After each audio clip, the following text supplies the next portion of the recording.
निंदा करने बैठ गए ना, समय नहीं मालूम पड़ेगा कि कितना समय निकल गया। कथा सुनने बैठ गए ना,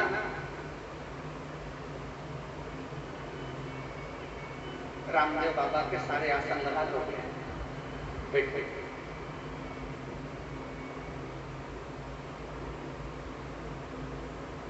निंदा सुनने बैठ गए, समय नहीं मालूम पड़ता। निंदा करने बैठ गए, समय नहीं मालूम पड़ता। पर भगवत भजन में बैठ गए, कई माताएं भजन करने बैठती है ना ढोलक मंजीरे के साथ में, और लगी रहती है भगवान शंकर की भक्ति में भजन में।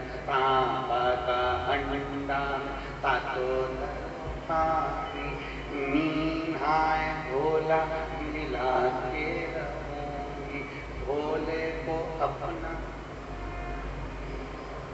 माताएं लगी ढोलक लिखने में भजन करने में, पर माताएं जब भजन करते करते जब भजन जैसे एक भजन पूरा होता है, माताओं का ध्यान घड़ी घड़ी अब मैं जा रही हूँ, समय हो गया, वो आते होंगे दुकान से तो मुझे भोजन दे।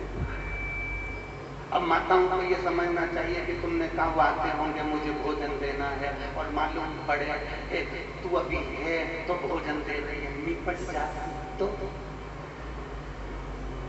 क्या उनको कोई भोजन नहीं देता? क्या भोजन नहीं पहुंचता? क्या भोजन कोई प्रदान नहीं करता? ये हमको लग रहा है मेरा घर हम चला रहे हैं, ये हमको लग रहा है। मैं शर्मा परिवार से कहूंगा और निवेदन करूंगा श्रीधर परिवार को कि पूर्व छत्तीसगढ़ वाले श्रीधर परिवार से निवेदन करना चाहूंगा, ये अपनी बुद्धि से निकाल देना कि कथा तुम करा रहे, ये अपनी बुद्धि से तुम निकाल देना कि कथा तुम सुन रहे हो, और प्रदीप मिश्रा जी अपनी बुद्धि से तुम निकाल देना कि कथा तुम कर रहे हो। कथा करवाने वाला महादेव, कथा बांटने वाला महादेव, कथा सुनने वाला महादेव। किसी की सामर्थ्यता नहीं है, अच्छे अच्छों का पंडाल लगा रह जाता है और कथा कैंसिल हो जाती है।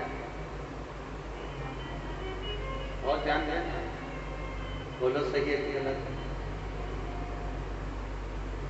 आलेपुर सारा और एक कोलकाता, बिलासपुर, फिर एक मध्य प्रदेश में मनासा, 3 कथा के पंडाल लग चुके थे, पूरी व्यवस्था हो चुकी थी। शंभू को नहीं कराना, उनकी मर्जी नहीं होगी, उनका मन नहीं होगा।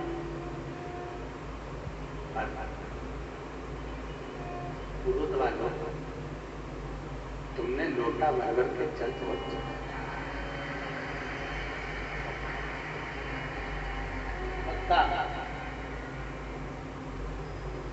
अभी हम आ रहे थे ना, तो हम श्रीधर जी के यहाँ जहाँ हम रुके हुए, तो हम वहां से आ रहे थे, तो आते आते हमने देखा कि वो तालाब के, वो कुंड जो बना है, तालाब जो बना है, सरोवर जो है, उसके पास में शंकर जी का मंदिर है।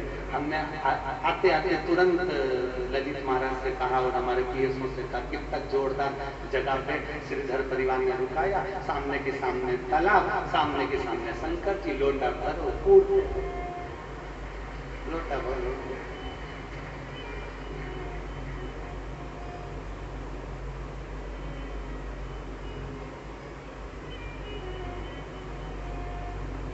हम 4 दिन किसी से नहीं मिलते, ये हमारा नियम है, शुरू से नियम है। 4 दिन कोई भी हो किसी से मिलना नहीं, बातचीत नहीं करनी। पर ऐसा नहीं है 4 दिन हम महादेव से तो मिल सकते हैं, अगर थोड़ी सी व्यवस्था प्रशासन करेगा ना, तो हम श्रीधर जी के घर में से निकल के शंकर जी को एक लोटा जल चढ़ाने के लिए बाहर निकलते हैं। अगर व्यवस्था हो जाए तो जा एक लोटा जल चढ़ा, मिलते किसी से नहीं, पर महादेव तो महादेव, और उससे मिलना तो जरूरी है। तो उससे मिलने के लिए तेरी कसम एक मुलाकात जरूरी है।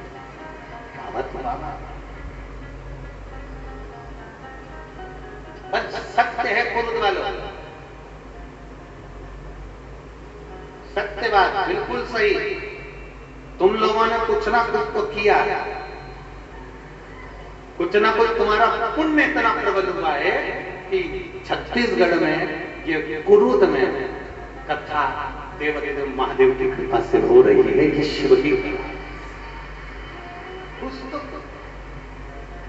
और माननीय विधायक महोदय क्या कर रहे थे कि जितनी तो हमारे कुरूद की जनसंख्या नहीं है, उससे दुगने तो तुम आ गए और तुम अभी आओगे और संख्या में। अभी तो पहला दिन है कथा का, तो ये पंडालों में फूल पड़े हुए हैं, अभी तो शुरुआत है, प्रारंभ। और जपो भजो, तुम्हारे मुख से किया गया मंत्र जाप, लिया गया नाम खाली नहीं जाएगा, खाली जाएगा ही नहीं। एक माँ ने अपनी बेटी के 2 फोटो लगाए,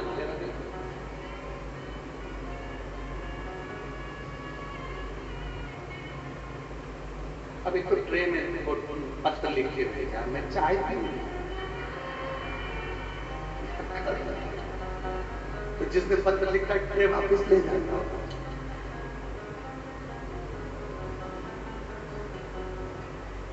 पर आपका इसमें ये ट्रे नहीं है, निमंत्रण। कब आओ? मेरा नाम बबीता चौक से देवांगना, मैं शिक्षक कॉलोनी वार्ड नंबर 15 कुरूद की रहने वाली हूं। कहीं बेटी है? बेटी आई है साथ में, लेके आओ, लिया होगा। मेरा नाम बबीता चौक से देवांगना है, मैं शिक्षक कॉलोनी वार्ड नंबर 15 कुरूद की रहने वाली हूं। मेरा एक बेटा है, उसके बाद में मेरी 8 साल तक संतान नहीं।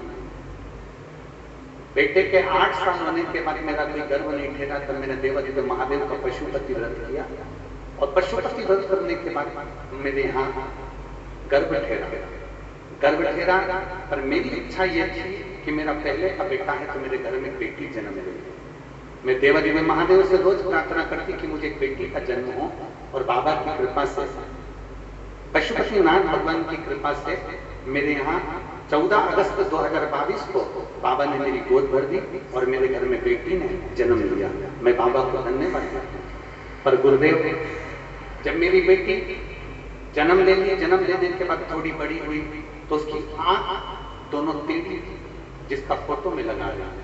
आप उस बच्ची का फोटो आस्था चैनल वाले क्लोज कर दिखाएं, जिस फोटो में बच्ची की दोनों आंखें टेढ़ी है, उसकी आंखों का फोटो दिखाएं, क्लोज करें। और आस्था चैनल पर एलईडी पर, आप मोबाइल पर इस बच्चे का फोटो, जो एलईडियां लगी हैं उन पर भी देख सकते हैं। बच्चे की दोनों आंखें टेढ़ी, बच्ची जैसे जैसे बड़ी हो रही थी उसकी दोनों आंखें टेढ़ी हो गई, ढेंगी हो गई, आंखें पूरी की पूरी तरह से मुड़ चुकी। अब कोई इलाज समझ में नहीं आ रहा। डॉक्टरों को दिखाया तो डॉक्टर कहते हैं इसको चश्मा लगेगा, पर यह पता नहीं है कि इसकी आंख सीधी हो, इसकी आंख जैसी है वैसी की वैसी रहेगी। ये जन्म से है तो मृत्यु तक भी इसकी आंख, अंतिम अवस्था तक भी ऐसी कैसी बुढ़ापे तक रहेगी। अब हम तो परेशान हो गए, करें तो करें क्या। यहाँ के डॉक्टर को दिखाया, रायपुर दिखाया, बड़े से बड़े डॉक्टरों को दिखाया, पर सभी ने ये कहा इसकी आंख ठीक नहीं होगी। तब हमने, जब देवदेव महादेव ने बेटी दी है तो वही संभाला। हमने शंकर जी को 1 लोटा जल बेटी का हाथ लगवाकर शिव जी को चढ़ाना प्रारंभ करा। बेटी को शंकर जी के मंदिर में ले जाते, शिव जी पे चढ़े हुए जल को उसकी आंखों पर थोड़ा थोड़ा लगा देते। प्रतिदिन आंखों पर जल लगाते, थोड़ा सा जल झेल कर ले आते तो अपने घर में रखते और पट्टी में उस जल को लगाकर बेटी की आंखों पर लगाते रहते। देवदेव महादेव का मैं क्या गुणगान करूं गुरुदेव। आज मेरी बेटी के जो डॉक्टरों ने मना कर दिया था, वो डॉक्टर भी आश्चर्य में पड़ गए। मेरी बेटी की दोनों आंखें ठीक हो गई, दोनों आंखें सम्मुख में हो गई, जिसका फोटो मैं लगा रही हूँ और बेटी को साथ में लेकर भी आई। बेटी का दूसरा फोटो देखिए जिसमें बेटी की दोनों आंखें ठीक हो चुकी। एलईडी पर, आस्था चैनल पर और फेसबुक, यूट्यूब पर, मोबाइल पर भी आप बेटी के फोटो देख सकते हैं जिसमें उसकी आंखें पूरी तरह से ठीक हो चुकी है। ये देवादिदेव महादेव को मैं नमन करने के लिए आया। मैंने दोनों फोटो यहाँ लगा दिया।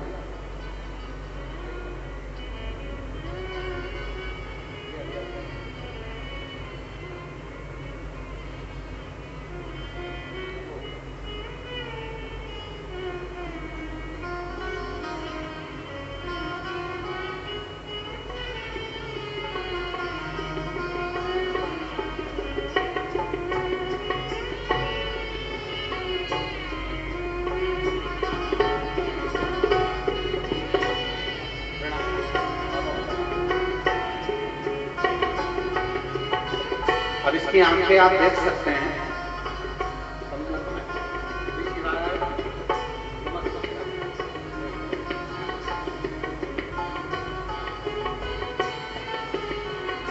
और तेरी हिले एक भी अणु लेते हैं श्वास तेरी कृपा से तनु तनु मकान क्या करूं मैं राहों के ढेर का चपटी भगोत में खजाना कुबेर का गंगाधार मुक्ति ओंकार तू भोले ओंकार तू आयो शरण तिहार शंभु तार तार। अब दिल से भजो। इसमें बहन ने एक लाइन लिखी, सारे डॉक्टरों ने मना कर दिया। बहन लाइन लिख रही, सारे डॉक्टरों ने मना कर दिया था कि आंखें इसकी वृद्ध अवस्था तक भी ऐसी की वैसे ही रहे।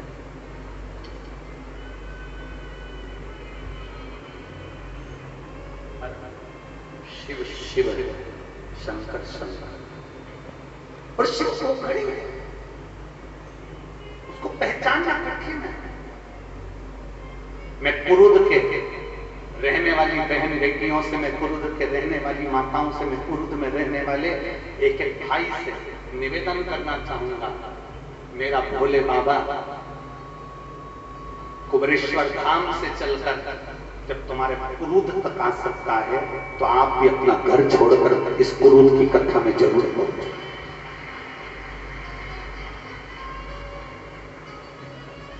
अपना दरवाजा छोड़कर उसकी कथा तक जरूर पहुंचो, जिससे एक ना एक दिन जब तुम मेरे बाबा को दिल से पुकारो तो मेरा बाबा तुम्हारी चौखट पर खड़ा मिल जाए, तुम्हारे दरवाजे पर आए। अब हमको उससे विनय करो, निवेदन करो। कोई कहेगा गर्मी पड़ रही है, कोई कहेगा ये बहुत दूर है, कोई कहेगा पैदल चलना पड़ेगा, कोई कुछ भी कहे।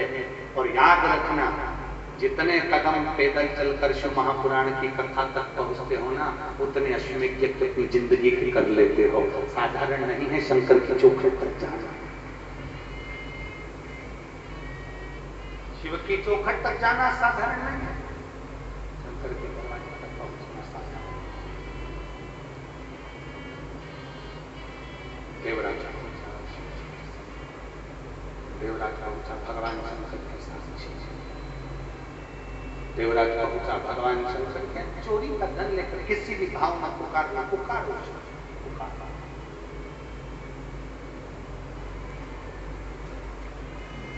तुम्हारा मन पड़े जैसे पुकारो करो। आप अच्छे नहीं हो तो भी, आप अच्छे हो तो भी।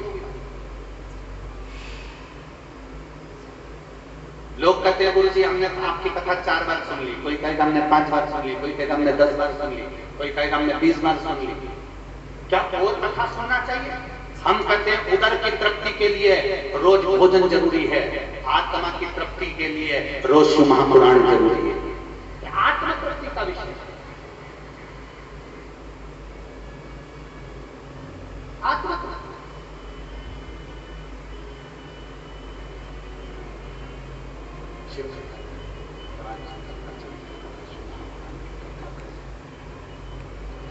गौरी शंकर भगवान शंकर का पावन चरित्र वर्णन कर रहा है, महापुराण वर्णन कर रहे। एक बड़ा सुंदर चरित्र आता है गौरी शंकर।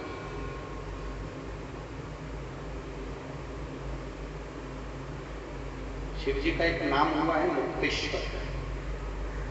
क्या नाम हुआ है? जम के बोलो जरा। मुक्तेश्वर। शिव जी का एक नाम है मुक्तेश्वर।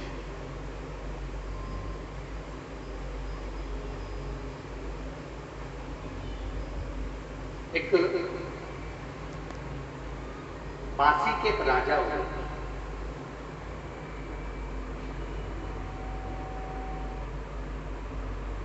पत्नी के साथ में शंकर के शिवलिंग की आराधना करता है। और वो शिवलिंग काय का बनाते थे? भस्म का। काय का शिवलिंग बनाते थे? भस्म।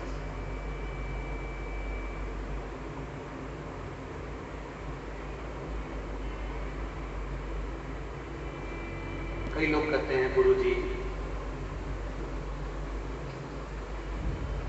हम मिट्टी कहां ढूंढने जाए।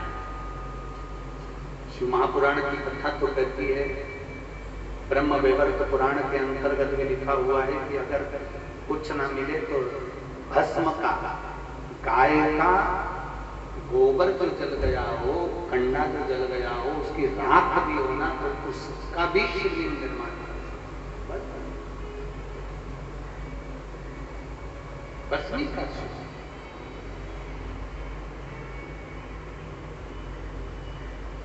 काशी का राजा भस्म के शिवलिंग का निर्माण करता, अपनी धर्मपत्नी के साथ में विराजमान होता, भगवान शंकर की आराधना में डूबा रहता, भगवान शिव का स्मरण करता, भगवान शंकर का गुणगान करता और भस्म के शिवलिंग की पूजन करता। दोनों पति पत्नी का नियम था भगवान शंकर की आराधना।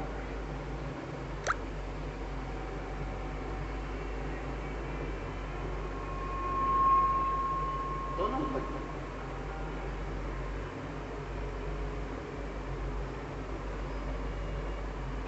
पत्नी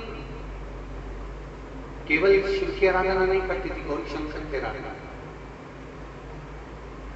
हमने कई माताओं को देखा था, शायद आप लोगों ने देखा कि नहीं देखा, हमें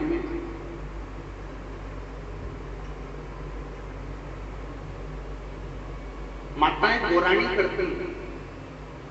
गोराणी करना मतलब सुहागिन है। इधर होता है कि तक पुरुष में हमको नहीं मालूम। माताएं गोराणी करती हैं और जो पूजन करती है उस पूजन में एक गोबर का या मिट्टी का ऐसा गोल थोड़ा सा भाग वहां रखती है और उसमें सिंदूर सिंदूर चढ़ाती है। अब यहाँ पुरुष वाले करते हैं कि नहीं करते हमको उसका इस्तेमाल नहीं है, पर जब सुहागिनें करी जाती हैं, गोराणी करी जाती है, तो गोबर का या मिट्टी का गोल बनाया जाता है, उसके ऊपर उसमें सिंदूर चढ़ाया जाता है, फिर माता उसमें से सिंदूर अपनी मांगना है।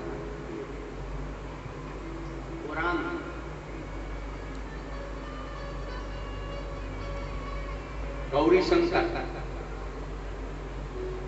कई माताओं को हमने देखा है कि भगवान शंकर के सामने थोड़ा सा जो भी भाग चढ़ा होता है उसको लेकर अपने मस्तक पर, अपने माथे पर उसको लगा लेती है, अपनी मांगना उसके बाद।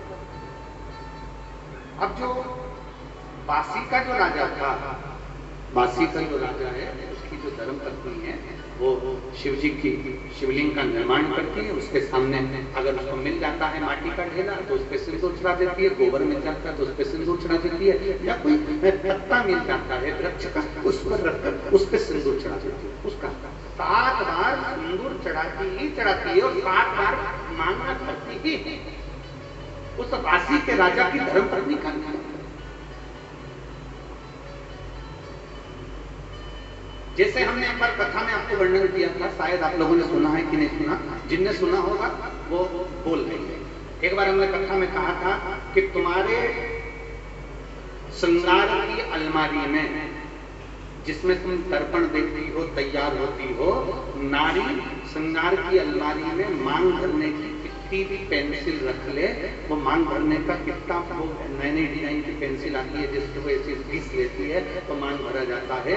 पर मांग भरने के लिए तुम भले मांग भरो चाहे मत भरो, पर अपने उस अलमारी में एक लकड़ी का गोल चौकोर के साथ